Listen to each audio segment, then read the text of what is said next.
Come and listen to my story about a man named Jed. A poor mountaineer barely kept his family fed. And then one day he was shooting at some food, and up through the ground come a bubbling crude oil, that is, black gold, Texas tea. Well, the first thing you know, old Jed's a millionaire. The kinfolk said, Jed, move away from there. Said, California is the place you ought to be. So they loaded up the truck and they moved to Beverly Hills, that is, swimming pools, movie stars. The Beverly Hillbillies.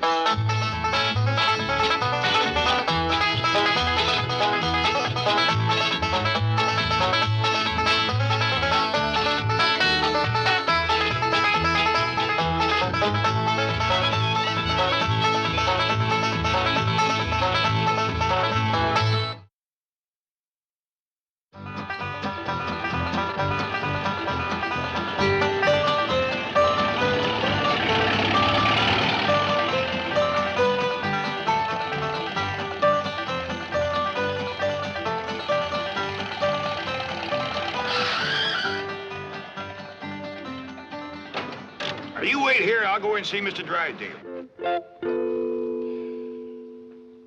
Letter to Mrs. Radner Fenwick. In reply to yours of the 10th, seeking capital for your contemplated housing development. Mrs. Fenwick is seeking capital with her millions? Well, she's too smart a businesswoman to take the whole risk herself. Excuse me, someone to see you. I told you no interruptions. I told you no interruptions. Sorry, Mr. Clampett, no interruptions. Clampett! Well, come in, come in. Well, I don't want to be no bother. Oh, it's always a pleasure to see you, Mr. Clampett. Coffee for Mr. Clampett. Coffee for Mr. Clampett. You help. Well, now, don't make no fuss over me. Oh, it's my privilege to make a fuss over you, Mr. Clampett. I was going over your account just this morning. And do you realize that now you have almost $40 million in my bank? Well, I reckon that money of mine is getting to be a powerful nuisance to you. What?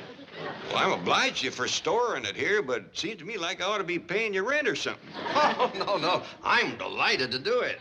Oh, that's mighty kind of you. Now, I've come to ask you another favor. More money to store? No. I'd like you to get me one of them airplane tickets to go back home. Oh, my pleasure. Home? Oh, you mean just for a little visit? No, it's more than that. Why, what's the matter? Did someone offend you? Was it my wife? Has she been shooting off her big Boston bazoo again? Mr. Drysdale, it wasn't that at all. Everybody's been surpassing good to us. Elly May is the reason I want to go back to the hills. Oh. Homesick, eh? Well, I tell you what. I'll have your cabin flown out here, log for log, and every tree and bush around it. And we'll put it in your backyard. Then we'll dig a creek, just like the one at home. And we'll stock the whole place with possum, raccoons, hound dogs, bobcats, and whatever Elly wants. She could just run wild. But that's what I moved out here to get Elly away from. I was hoping you folks would turn her into a lady. But I think she's getting worse. Coffee time! You're to blame for this. It was your responsibility to turn that wild girl into a lady, and you failed. What have you done now, you overdeveloped vixen? No, not her. I'm talking about Elly May Clampett. But wait, Mr. Drysdale. Miss Jean done the best she knowed how. Why, as a matter of fact, it was her who got Elly her first ball gown. That's true. By the way, I haven't seen that gown since. What happened to it? I kind of hate to tell you, but I reckon you got a right to know. First time I seen Elly in that gown, she looked like a dream of walking. But when she come back... Oh, you sure was right. Oh, Hagrid, you don't have to wear boys' clothes to have fun with boys. Hey, May, you promised me you wouldn't wrestle. I ain't been wrestling. Then what have you been doing in your ball gown? Doing what I'm supposed to do, playing ball. Oh, I made 2 touchdowns and kicked 3 field goals. Granny gave that gown a good scrubbing with her lye soap and patched it, too. But it never looked quite the same after that. Mr. Clampett, we have failed you. And when I say we, I mean you. But she... Don't argue with me. What are you standing here for? There's work to be done. But I just... Don't argue with me. Feel like I'm causing a lot of trouble for folks that ain't to blame. Now, if you just give me that airplane ticket... No, Mr. Clampett. We'll work on Elly May. We'll polish her. No, Elly May don't take a polish real easy. We'll have to face it, gentlemen. Elly May is a wildcat on wheels. Oh, you heard about this morning, did you? Heard what? Elly being on wheels. Wheels? Granny and me was having a cup of coffee. And all of a sudden, we heard this roaring noise. If that's Jethro riding his fire-spitting bicycle again, I'm going to take a hickory stick to him. Thank you, Granny. Want to go for a ride? Sweet-smelling polecats. That was Elly May.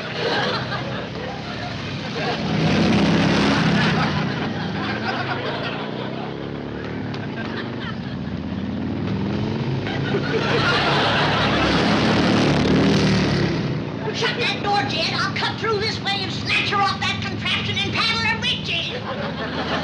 Granny, carry him away! No, I won't! Hold on, Granny, I'm coming. I never would have caught her if she hadn't rode that thing into the cement pond. Oh, poor Granny. When I pulled her out, she was madder than a wet hen. Wetter, too. Right then, her and me decided that what Elly needed was a full-time ma. You mean you're getting married? Oh, I got to, for Elly's sake. That's the reason I need that airplane ticket. I'm fixing to go home and court myself a hill woman. Well, how about a Beverly Hill woman? Oh, these fine city women wouldn't look twice at a grizzled-up old mountain goat like me. What are you talking about? Mr. Clampett, you are one of the most eligible bachelors in this entire city. When word gets out that J.D. Clampett is seeking a bride, there will be women beating down your door. Might be a good test for him. It'd take a strong one to handle Elly. That's the reason I think I'd best do my courting back home, and the quicker the better. No. Let me take care of everything. I guarantee I will find the woman right here in Beverly Hills. And today. Well, that's mighty nice of you. My pleasure. Thank you. Chief, I am as eager as you to find Mr. Clampett a mate locally. But should you have guaranteed to find him one today? I'm not worried.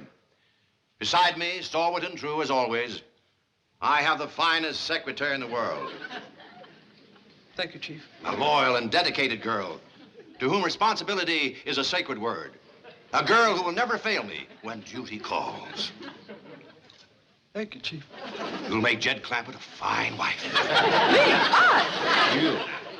But, Chief, I promised to Jethro. Oh? Who promised you? Me? I? Excuse me, Mr. Drysdale. Hey, what about her? Oh, she's too young for Mr. Clampett. I mean for Jethro. You're for Mr. Clampett. What is it, Janet? The guard downstairs just phoned to say that Mrs. Radnor Fenwick is on her way up to see you. Oh, yes. It must be about that new housing development. Hey, wait a minute. She's a widow. Chief, Mrs. Fenwick and Mr. Clampett have absolutely nothing in common. Are you kidding? They've got $100 million in common. And if I can get them together, I can have it all right here in my bag. I'm looking for the office of the president. Mr. Pyersdale or Skyrsdale or something. Welcome. Oh, you're Mr. Flysdale. At your service, madam. Very well, Beasley. Bring in the maps and the blueprints. Let me take your money. Mink.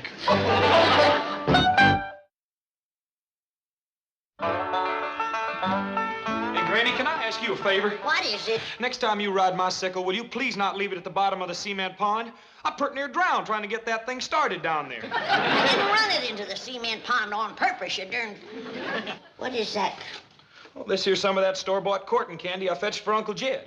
Praise be. The quicker he gets home and courts a good, stout woman to tame that daughter of his'n, the better. Well, I think he's fixing to do his courting out here. Beverly Hills? A city woman? I think so.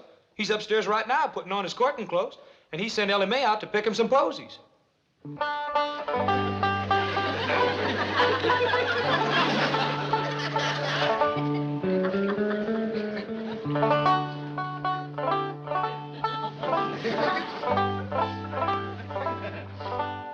Howdy do, ma'am.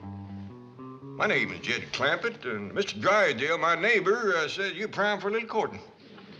I brung the guitar, and if we can set in your porch swing out yonder, I'll take a crack at serenading you.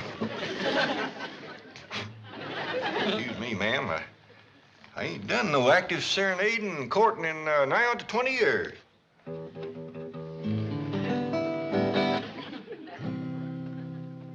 Oh, my darling, oh, my darling, oh, my Jed? darling.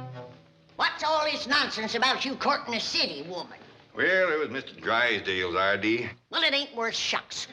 City women is spoiled rotten. Mr. Drysdale's gonna cull through a bunch of them and trot out the best of the lot. All they think about is smearing themselves with beauty grease, fancy-smelling renderings.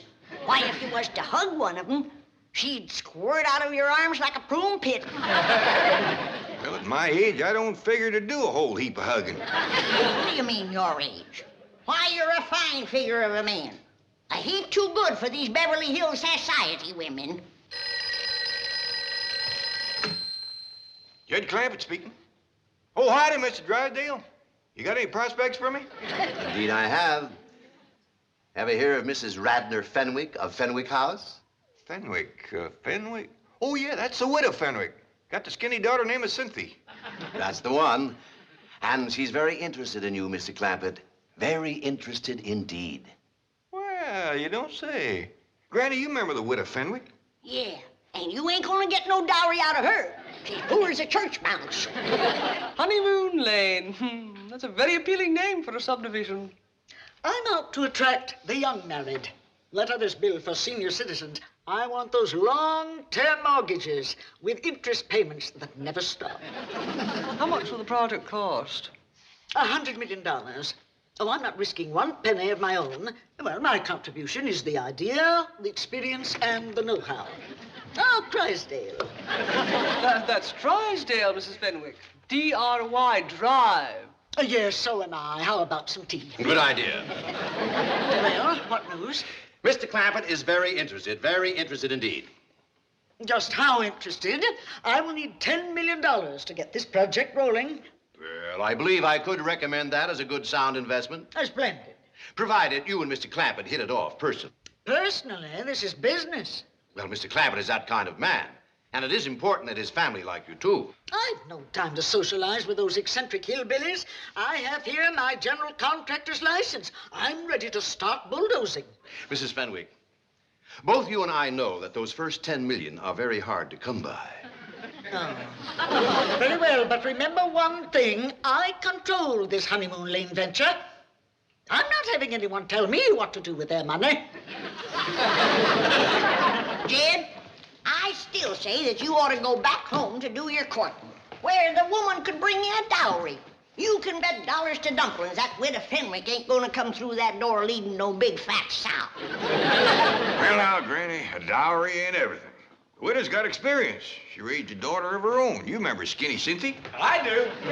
Here's your courting candy, Uncle Jed. Oh, thank you, Jethro. Put it in the truck and put my guitar in there, too.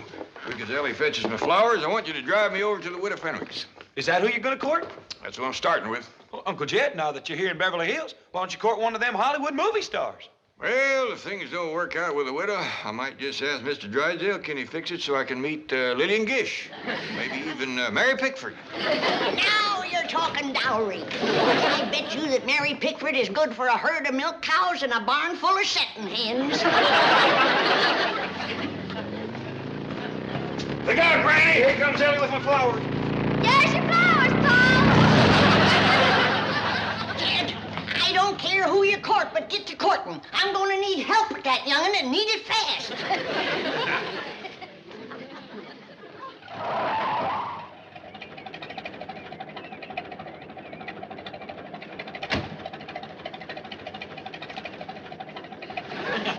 How come you're wearing that? Don't want my courting derby to blow off and get dented. Quick as we get to the widow's house, I'll change back. Drive on.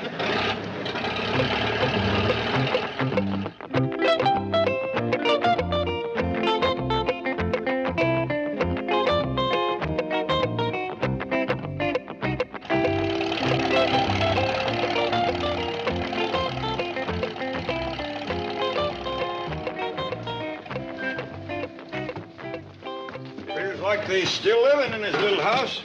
Still got the name on it, big as life. Yeah, poor but proud. Hey, Uncle Jed, I got an idea. How about me going inside with you and courting Cynthia while you court the widow? I don't hardly think there's room in that little house to do double courting, Jethro. I'll tell you what. You come in and say howdy, and then take Cynthia for a walk. leaving the widow and me alone. I get you on. You want to do some sparking, huh? Widow Fenwick? Anybody home? Widow?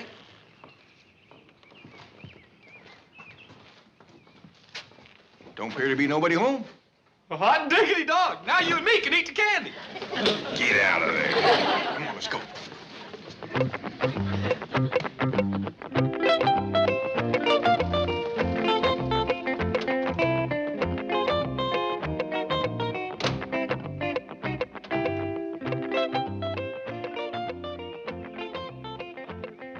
Do you wish the mink, madam? No. I think it's better psychology not to appear too affluent in front of these hill types. However, I will take blue chip. Ah, Helms always makes such a good impression. Wait in the car. I'll telephone if I need you. Very good, madam.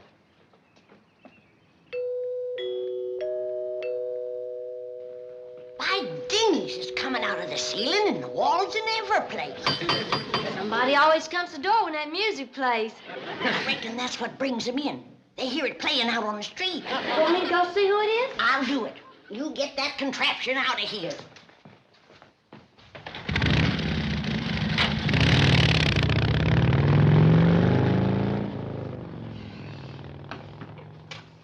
Well, Widow Fenwick, come in. How do you do?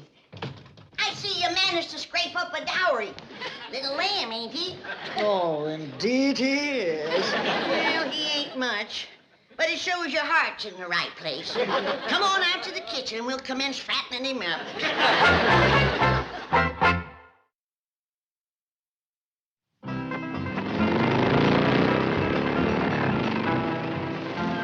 Hey, Elly, you bring my sickle back here. Now, quieten down, Jethro.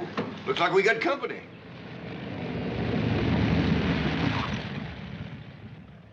This ain't your sickle no more than it's mine. 'Tis so. It ain't neither. Tis. Tank, you want to wrestle? You don't. Now, hold on, both of you. I don't want no more of that kind of talk. Jethro, you put that sickle in the shed and get this truck out of the way. Yes, sir. Elly, I want a word with you. Yes, sir, Paul.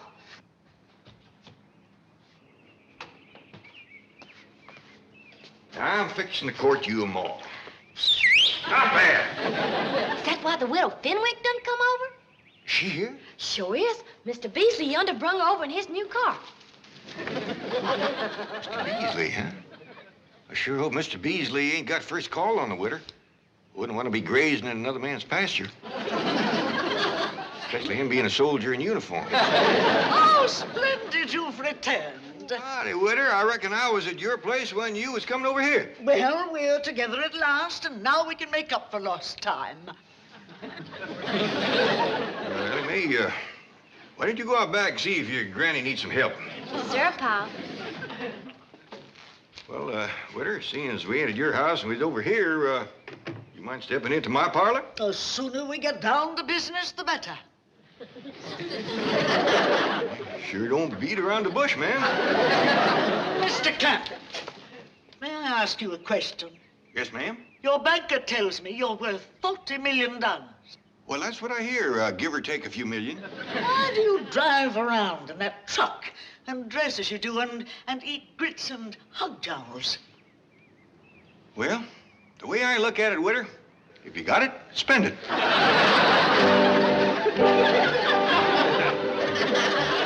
All right, thank you. Well, Mrs. Fenwick crossed me up, went over to see Jed Clampett. I wanted to prepare him before she got there. Chief, you're a banker, not a matchmaker. Aren't you meddling where you don't belong? Any place where there's $100 million floating around, I belong. Oh, hello, Granny. Milburn Drysdale. Yes, may I speak to Mr. Clampett, please? No, you can't. He's in the parlor fixing to spark the widow. Bye.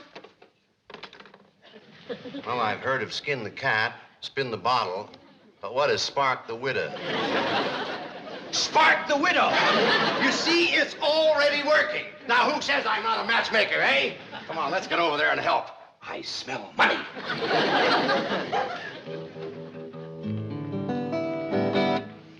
Now, Mr. Clampett, what are you doing? Can't we get to my proposal? Well, ma'am, I kind of like to tune up, sing you a song or two first, kind of get you in the mood. I'm in the mood. Sorry, but I ain't. When I go to court, I always like to build up to it gradually. But you're not going to court. I ain't? No, there's no need for that. Once we reach an agreement, my lawyer can handle everything. Don't that kind of take the fun out of it? Mr. Clampett, I am not in this for fun. Now, look, I'll put my cards right on the table. You are the man I would like to have come with me into Honeymoon Lane. Well, thank you, ma'am. That's mighty flattering to an old goat like me. Nonsense. You have what I'm looking for. So now, what is it? Yes or no? Well, you kind of got me pushed into a corner, Witter. I thought I was going to be the one to do the asking, not the answering. Well, ask away. I have nothing to hide. But what are you in doubt about? Your banker likes what I have to offer. Dun & Bradstreet have given me their highest rating. And the city engineer has approved my construction. Ma'am, I ain't doubting them, but them's things a man kind of likes to find out for himself. Clampett, I'm sorry to rush you, but time is money to me. There are several very wealthy men in this town that would jump at my proposal like that. But I like you. Now, I have the license, and I have the heavy equipment. Yeah, I reckon you do. All right, then, if you'll just answer yes, we can get started on Honeymoon Lane today. Now, what do you say? Witter, ain't you being a mite pushy? You're darn tootin' she is. And if she's this pushy, flat busted broke, thinks what she'll be when she gets her hands on your money. Did I hear you use the term broke in referring to me? I did. You might be as proud as a peacock, but you're as poor as Job's turkey, and you know it. My dear, quaint little woman, I am Mrs. Radnor Fenwick of Fenwick House. That home alone cost me $3 million. For that little place?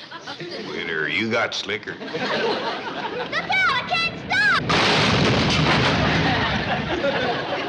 stop! Elly May, you have done ruined that door. I told you to leave that thing out in the shed. No, you didn't, Paul. You just told Jethro to put it there. Witter, I know you ain't one to beat around the bush, and I'm going to speak plain myself. That young'un of mine's going to take a heap of taming. Are you willing? Are you kidding? That'll be your job if and when you're her ma. But I'm what? Hop on, Ma, and I'll take you for a ride. Now, hold on. The widow ain't your ma unless we get proper married. Married? You and me? Well, I don't hardly think we can get to Honeymoon Lane without it. Mr. Clampett, I once said I would do anything for enough money. I now retract that statement. I wonder what you meant by that.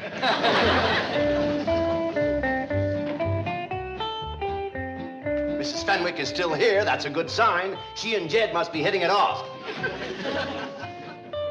Ah, Mrs. Fenwick. Out of my way, dry pail. Should something go wrong? Everything.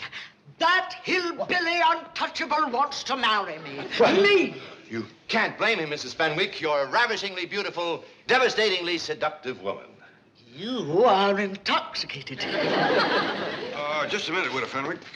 Oh, my darling, I almost left you come to my arms. I'm sorry, Widow. I just don't think we'd hit it off. Here's your dowry back. Widow Fenwick, sometimes the happiness we're looking for is right in our own backyard. Now, you take Mr. Beasley there. Thank you, I shall. Quickly, Beasley, take me home. Oh, it's just all so confusing. Kind of a skimpy dowry, but don't set too much store by that. How long you been in the service? 15 years, sir. That long, huh? Well, maybe now with a good woman behind you, you'll soon have some stripes on them sleeves. A world of happiness to the both of you.